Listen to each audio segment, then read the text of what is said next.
नमस्कार. श्लोक क्रमांक 50.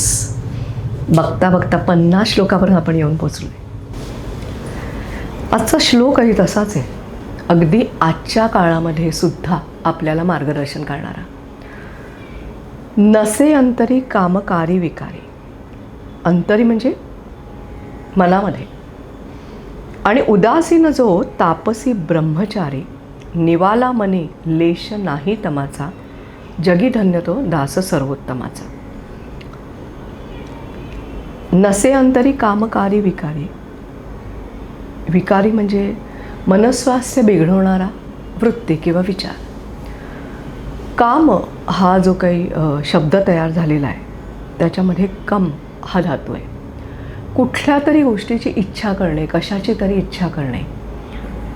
आणि मनाचा तो स्थायी भाव आहे बघा, की लगेच आपल्याला काही हवंसं झालं की मन आपल्याला त्या कामाला लावतं. समजा एखादा कोणाचे तरी कपडे तुम्ही बघितले, त्यांनी तुम्हाला खूप आवडले, तर एक तर आपण त्या माणसाला विचारतो कुठून घेतलेस, लगेच जाऊन तिकडनं घेऊ, नाहीतर मग शोधू. मनामध्ये ती इच्छा तशीच प्रबळ राहील आणि मग आपल्याला ध्यास लागेल की आपण कधी एकदा ते आपल्याला तशा साईजचे कपडे मिळत आहेत, आपण घालतो आहे आणि स्वतःला एकदा आरशात बघतो आहे. ही झाली छोटीशी इच्छा. पण अनेक अशा इच्छा, मोठ्या मोठ्या इच्छा ह्या आपल्या मनामध्ये असतात. आणि मन आपल्याला सदैव ते पूर्ण कधी होईल ह्याच्याकरता सदैव आपल्या मागे लागतं, झटावं लागतं आपल्याला त्याच्याकरता. मग ह्या इच्छा ज्या आहेत, ह्या इच्छा मुळामध्ये दोन गोष्टींमुळे. त्या इच्छा चांगल्या आहेत का वाईट आहेत, आणि त्या पूर्ण करायच्या का नाही करायच्या, आणि कुठल्या मार्गाने करायच्या. म्हणजे काही इच्छांकडे दुर्लक्ष करायला पाहिजे. काही इच्छा आपल्याला पूर्ण करायच्या असतील तर त्याच्याकरता योग्य मार्ग आपल्याला निवडायला पाहिजे. म्हणून हा जो काही जगी धन्य तो दास सर्वोत्तमाचा आहे, त्याच्या मनस्थितीबद्दल वर्णन करताना रामदास स्वामी असं म्हणतायत, नसे अंतरी कामकारी विकारी. त्याच्या मनामध्ये उगीचच कसल्या इच्छा नाहीच आहे. कुठल्याही गोष्टीची अति इच्छा किंवा खूप मोह असं नाहीच आहे. म्हणजे ज्या काही इच्छा आहेत त्या परमेश्वराच्या चरणी लीन होण्याच्या आहेत. अशा इच्छा नाही आहेत की ज्याच्यामुळे आपल्या मनाची शांतता भंग व्हावी. उदासीन तो तापसी ब्रह्मचारी.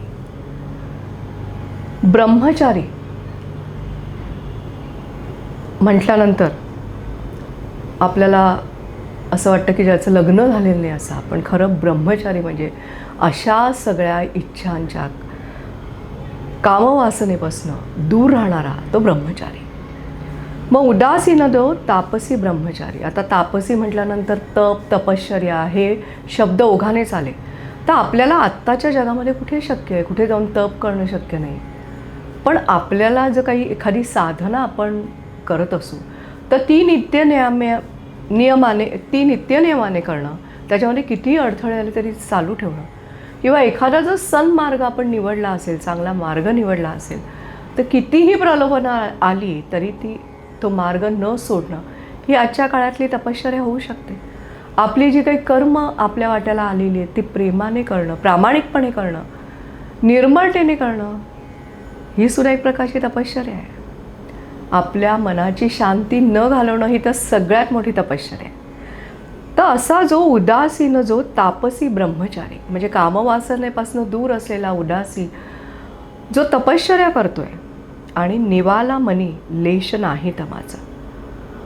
निवाला म्हणजे शांत होणे, लेश म्हणजे छोटा भाग, अंश, तम म्हणजे अंधार. म्हणजे जिथे आता इथे तम शब्द वापरला आहे त्या सगळ्या अशा भावना आहेत की ज्या आपल्या मनाची शांती घालवतात. मोह, मत्सर, राग, अविश्वास, कमतरता, ह्या सगळ्या भावना, चिंता, संशय, ह्या सगळ्या भावना आपल्या मनामध्ये सतत एक प्रकारचं कन्फ्युजन निर्माण करतात, नकारात्मकता निर्माण करतात. मग ज्या व्यक्तीच्या मनाच्या स्थितीमध्ये हे सगळ्याचा लवलेशही नाही आहे, काहीच नाही आहे, चुकीच्या इच्छा नाही आहे, चुकीच्या आकांक्षा नाही आहेत, आणि जो स्वतःला एखाद्या इच्छेच्या मागे धावायला नाही लावत आहे, जो आपली दिलेली साधना, आपली कर्म अतिशय मनापासून करतो आहे आणि ही जी काही वाईट विकार किंवा वाईट वृत्ती आहे त्याच्यापासून त्याचं मन लांब आहे आणि त्यामुळे ते शांत आहे, असा तो जगी धन्य दास तो सर्वोत्तमाचा, असं सांगितलेलं आहे. कसं आहे, उदासीन म्हटल्यानंतर अरे इतकी काही प्रलोभनं आत्ता सध्या आपल्या आजूबाजूला आहेत. कारण आपले डोळे सारखं आपल्याला काय काय दाखवत असतात मोबाईलवरून, मग कुठल्या प्रकारचे फूड, कपडे, काहीही असं, आणि मग आपल्याला मोह पडतो, मग आपल्याला ते हवंसं वाटायला लागतं. खरंच कधीकधी त्या गोष्टीची गरज असते असं नाही, पण केवळ मनात इच्छा झाली आणि ती शक्य म्हणून आपण ती पूर्ण करायच्या मागे लागतो. तर असं जे काही सध्याचं आपलं परिस्थिती आहे ती मुळातच अशांत मनाला कुठेतरी अस्थिर करणारी आहे.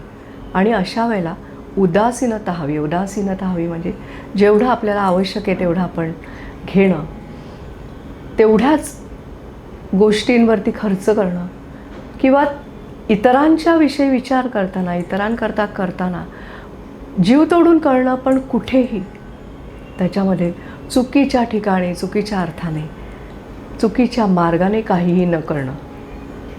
मुळामध्ये आपल्या मनामध्ये इच्छा निर्माण झाली की त्याचा विचार करणं की ह्याची गरज आहे का नाही, हे सगळे ज्या काही गोष्टी आहेत त्याचा गोषवारा रामदास स्वामींनी या श्लोकात सांगितला आहे आणि जो आपल्याला आत्ताही उपयोगाचा आहे. खूप काही नको इतका पैसा आपल्या हातून हल्ली खर्च होतो आहे, असं नाही का वाटत तुम्हाला? त्यामुळे जिथे अतिरिक्त मनाची ताकद वाया जाते, जिथे अतिरिक्त पैसा, एनर्जी वाया जाते, त्या गोष्टी वेळीच थांबवायला हव्यात आणि तेच सांगितलं आहे या श्लोकामध्ये. धन्यवाद.